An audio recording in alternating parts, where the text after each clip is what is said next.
Hello, I'm Jeff Edelman. I'm the host of Questions for Lawyers and the Florida Injury Claims podcast. Very excited today to bring you a new show to our network. We are going to be expanding some of the shows that we do. It'll be beyond just Jeff Edelman being the host. We're going to be bringing some of the best lawyers in the state of Florida to our network. And we're starting with the Florida Appellate Review with my dear friend, Andrew Harris. Andrew, it is absolutely an honor to be doing this with you today. It's my pleasure. Thank you for having me, Jeff. Can you tell everybody a little bit about you and why you are deciding to do this podcast? Sure. So my legal background, I always knew I wanted to be a lawyer from the time I was an itty bitty. Unfortunately, both my parents were attorneys, and they actually both practiced together for a while. The marriage didn't work out, and so there went the legal partnership. But I always knew that I always thought I wanted to be a lawyer. I guess, and my mother certainly more than anyone, she always told me only lawyers know how to think. Now, of course, my dear mother was wrong. But that was her cute mentality of trying to encourage me to become a lawyer. I went to Florida State University as an undergrad.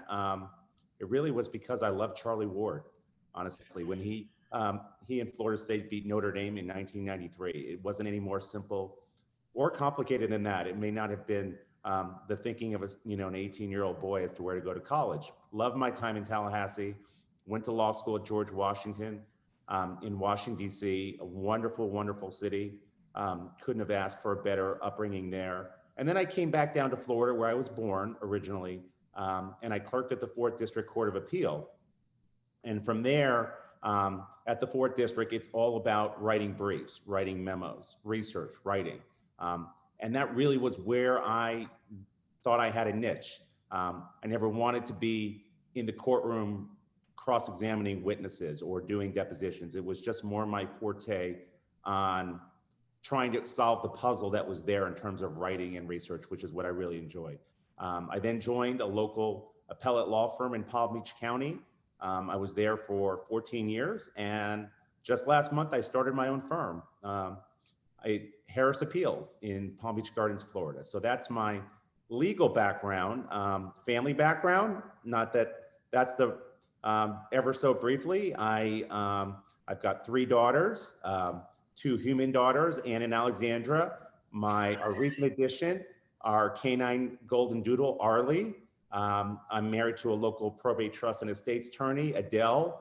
And for those keeping track, we are all A's, all 5 of us. And I often mix up the identification of my daughters, and I call Anne Alexandra. I call Alexandra Anne. I call our dog Anne. It is a bit of a mess. In retrospect, I don't think Adele and I would have led to all of our girls being identified with the same beginning letter. Well, it's funny. Background. And go ahead. I'm sorry, Jeff. Go ahead. No, I was going to say I have the same thing with Jessica. We actually have the same initials, JAA. She is the same thing. And Jacob has the J name, but we broke it with Benjamin. So it's not as confusing in the Edelman household. See, the problem was, so Adele's beloved late grandmother was Hannah, and she always wanted to name a daughter, if she had one, Hannah. So Adele got pregnant. We found out we were having a girl. We realized quickly that Hannah Harris may not be the best name, at least so Hannah turned into Anne, and her late grandmother was known as Grandma Ann. Fast forward a few years later, Adele's pregnant again. We find out we're having another girl. Well, we look back at the card of names which Adele had written down before Anne was born. We were thinking of middle names, and Alexandra was a name there. And we said, how unfair would it be to our second daughter to be left out and not have a name, an A name? So that's where Alexandra came about. And then you fast forward to this year, and Alexandra, our 6-year-old, when we were getting a dog, she said, Daddy, you know our dog has to have an A name. Oh, no. And my beloved sister has a beautiful little poodle named Charlie, who my girls have fallen in love with, and Charlie turned into Arlie. So that's where Arlie was introduced to that. It all snowballed from there. So it all snowballed. Yeah. And we've talked about getting another dog next year. And yes, if we have another dog, my girls, my two human girls run the show in this household. There will be another A if that happens in the Well, I'll house. make some suggestions around that time because, So, it's my business. So, so that's my family of confusing A's in our household. That's my little.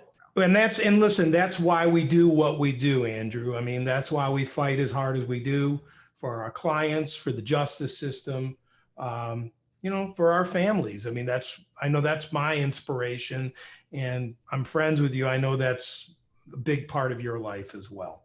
Well, yeah, I mean, I look at, we're here, obviously the focus is on professional and legal and what I may be able to offer, but my proudest title will always, always be as Girl Dad.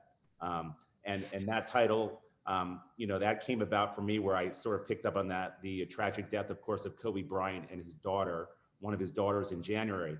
And there was this beautiful story, which I saw on YouTube. It was an ESPN reporter. And she talked about when she was 8 months pregnant a couple years ago when she ran into Kobe Bryant at an event. And at the time, Kobe had 3 daughters. And so the ESPN reporter asked Kobe Bryant for parenting advice. And in the story, the reporter asked Kobe Bryant, if you have another child, do you want to have a boy? Do you want to have a girl? And he said, no, if I could have my way, I would have 5 more girls. I'm a girl dad. And he had 1 more girl. And then, of course, we know about the tragic end. But in seriousness, or it is serious, that title of Girl Dad, I just happen to have girls. But it's very important to me and in teaching my girls and trying to lead a good life for them as best as I can and set an example and let them pursue every dream they want to the best. I know that you're doing that, and I try. It's not easy, as we know, parenting. Parenting in 2020, taking care of those who have elderly parents. 2020 has been a bit of a cluster for everybody, and so we're all right. Absolutely. Our clients, the community, we're all trying to get by it as best we can. And that's why I think that these type of formats are so important. I mean, we are doing our hearings, depositions, mediations, all on Zoom. And I think it's really important to be able to reach people. And that is why I believe these video podcasts and podcasts are so important, to be able to educate the community, to let people know what's going on so that they know what to ask lawyers in whatever field they are in, so that they have the right person. And that leads me to, you're doing this Florida Appellate Review podcast. What's your motivation behind the podcast? So my sole motivation is to help fellow trial lawyers in the community. I've been given a platform, I guess, because of the opportunities where I clerked at the 4th District. I had a wonderful mentor there, Judge Gross. I worked alongside appellate lawyers for 14 years in the community. And the way I view it is that the trial lawyers in the community, we all have different skill sets, right? I could never cross-examine an expert on a defense medical expert, even on the most simple thing, let alone complex things. But what I can do is I can try and help solve that puzzle on research and writing if somebody needs some help. And but it's not just formally. I think the platform here, I'm very active in our local listservs in the community, and I help people. I really believe in it. They can have a $10,000 case. They can have a $10 million case. I want to help people defeat insurance companies. I want to help people defeat corporations. I'm passionate for that. Corporations don't always do wrong. So I'm very selective in the cases that I take on formally. And when people come to me for informal advice, for better or for worse, I go through the weaknesses of their cases, because being passionate for justice is not being passionate to pursue justice frivolously, but it's to pursue it, when corporations do wrong, when insurance companies do wrong. I really believe in being passionate and fighting for them. And so the platform here, I think, is an avenue for me to give people updates on case law, important cases, important issues happening around the state of Florida, that can't necessarily, it can come about traditionally in an email format, through a newsletter. But one of the things in the pandemic, the use of technology has really opened up my eyes about expanding how we communicate. For me, to trial lawyers, people in the community can certainly benefit as well on some of the legal issues that I know about, but primarily my audience of trial lawyers, a 15-minute podcast twice a month on case law. Somebody's going to walk their dog. It's something they can pop in, and hopefully if they gain one bit of knowledge to help their case, to me, it's worth it. That's to me what it's all about, is to try and share the knowledge that I have, and help people and help their clients. Well, if it's any indication, some of your contributions on the email listservs that I'm on, this is going to be extremely helpful for all of us in the trenches, fighting the good fight as trial lawyers, to have your bi-weekly advice and review of appellate law. You can do, that's something that we can't dissect the way you do. This is all you do. It is all I do. A lot of people would think it's quite boring, but yes, what I do primarily, I'm in front of a computer all day, researching, writing. Of course, I argue meaningful motions. What I like to say is dispositive motions for summary judgment, motions to dismiss, jury instruction. Of course, jury trials right now are mostly on pause, right? But they will open up in time here. Informally, obviously as well, I help people, but yeah, I don't do depositions. I would make a fool of myself. I had a case some years ago where I was seeking attorney's fees against my opponent, and the trial lawyer said, well, Andrew, you can go in and handle it, right? Well, the night before, I had to pull up the evidence code to figure out how I could get my contract into the record, because I had never done that before. What's a simple process for most trial lawyers. I was terrified that I wouldn't be able to get that contract admitted into evidence. Now, if you asked me to write a memo on it, I could write the most beautiful memo for you if you needed an evidence hearsay issue. But here I was in that moment of panic. How am I going to get my contract admitted into evidence tomorrow? Well, you say, it may sound boring to some of us. I don't think it's boring to you. What is it that you like most about doing appellate work? What I like most is, to me, the creativity that I get. I will always put integrity and ethics first. I like to say when I write a brief that I will attack all the weaknesses of my own case. I hope that the appellate court doesn't need a statement of facts from my opponent, because I want to give them that. Without our integrity and professionalism, I should lose the case on behalf of my client. But I really like solving that puzzle. The case law, we're now 150 years into Florida case law. 18 decisions from 1849 are usually not helpful. They're almost impossible to read for most of us, because of the writing style. But I really like solving that puzzle and finding the answers that are out there, because the law is not black or white on most things, especially when people reach out to me, because people only reach out to me because of the gray of the law, and that there isn't an easy answer out there. And the art of persuasion, we like to think, what do we want from the judiciary, right? To call balls and strikes, right? What Chief Justice Roberts said at his confirmation hearings. Well, we want judges to call balls and strikes, but a lot of times it's hard to figure out whether that baseball is over that, we don't have artificial cameras in baseball. We still have umpires, human beings, right? And we still have human beings as judges. And there's a lot of gray area in good faith for where judges go. And I like trying to solve that puzzle to achieve the best possible result for our clients. Now, Andrew, you're a board certified appellate lawyer.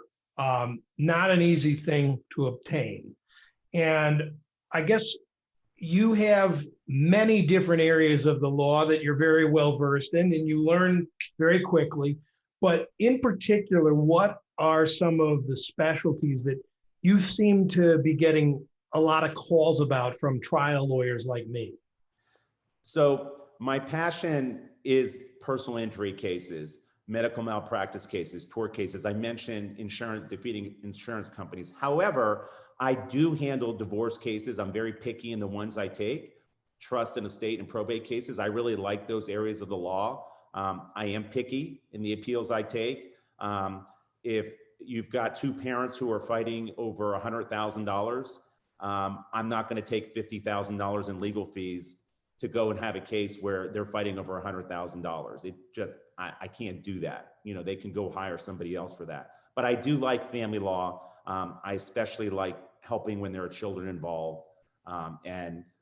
But my main passion is in the personal injury and the tort field, products liability. That's where I'm most passionate, and most not comfortable. But I tend to think that lawyers, when the more passionate we are, like any profession, the better the product when we believe in what we're fighting in. And I may not necessarily believe in whether a wealthy wife or husband is entitled to $25,000 a month in alimony as opposed to $18,000 a month in alimony. You know, those sorts of things don't bring me joy and in fighting for necessarily. They're entitled to lawyers, you know, $25,000 a month in alimony. The law may require it, but that's not what I enjoy most. So I tend to try and be picky and choosy in the cases and the areas of the law that I participate in.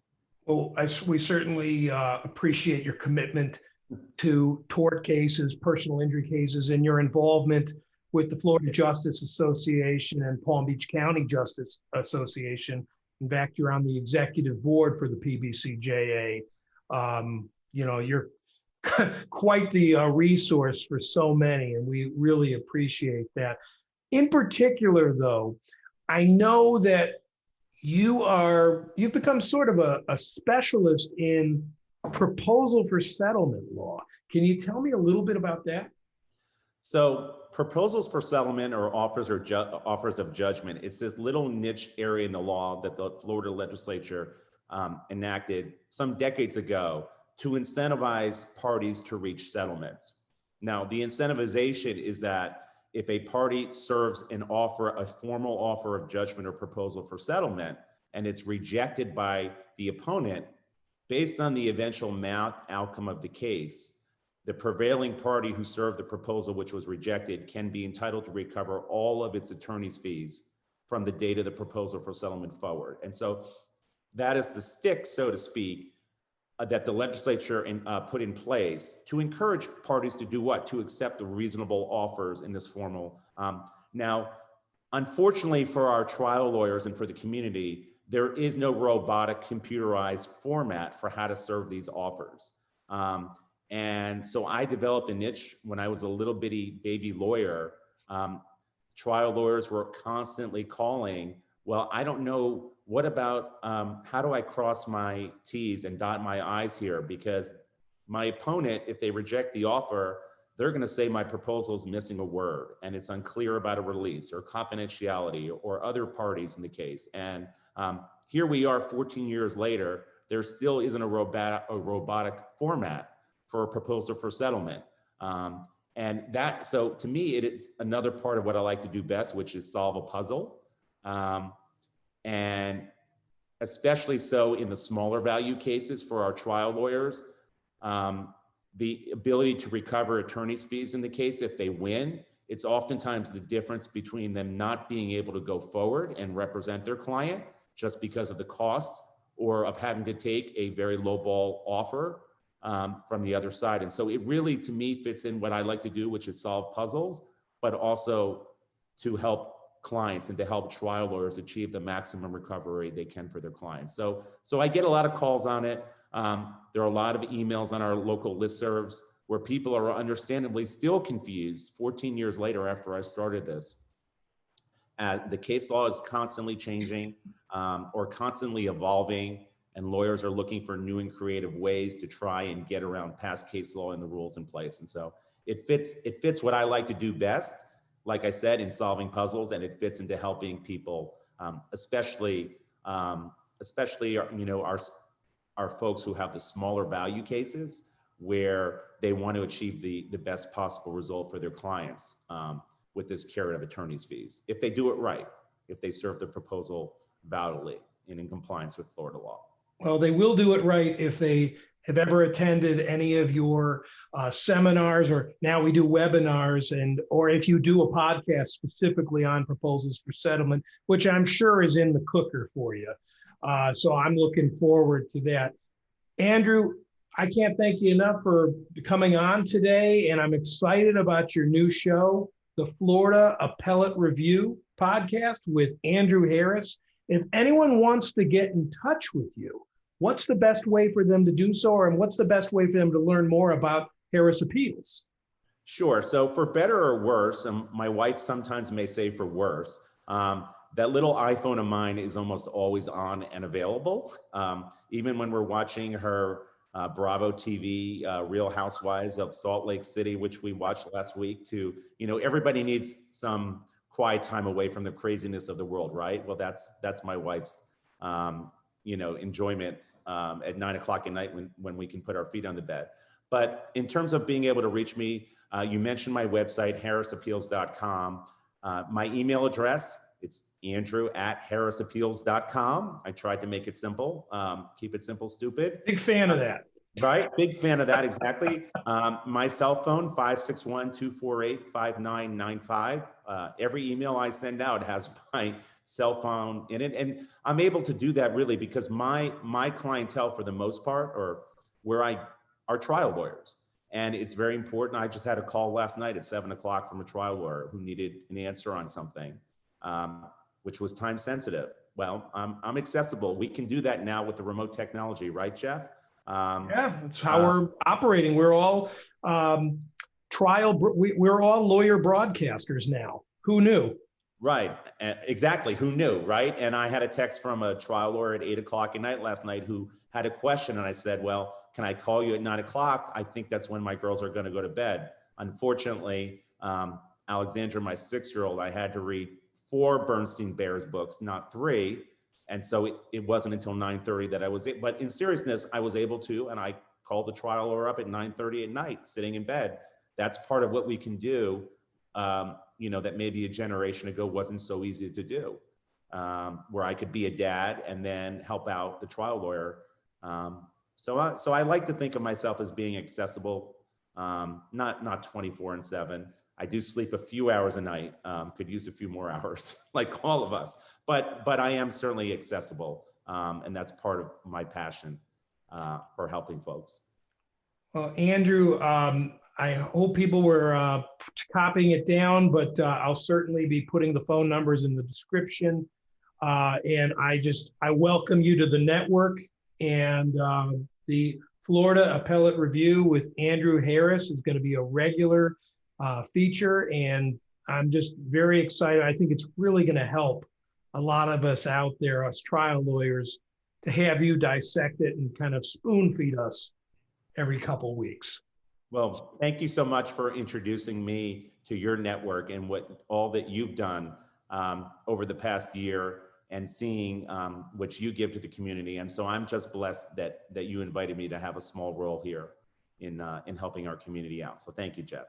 Well, thank you, Andrew. Well, if you need to reach me, my name is Jeff Adelman. You can call me anytime, 954-478-1997. Email jeff@adelmanlawyers.com. We'll come to you next time. I just want to close with this quote from Billy Carter. Sometimes even lawyers need lawyers. That's why you need Andrew. And best of luck to you on your podcast. I know it's going to be great, and we'll be with you next time. For Andrew Harris, I'm Jeff Adelman. Be well, everyone. Take care.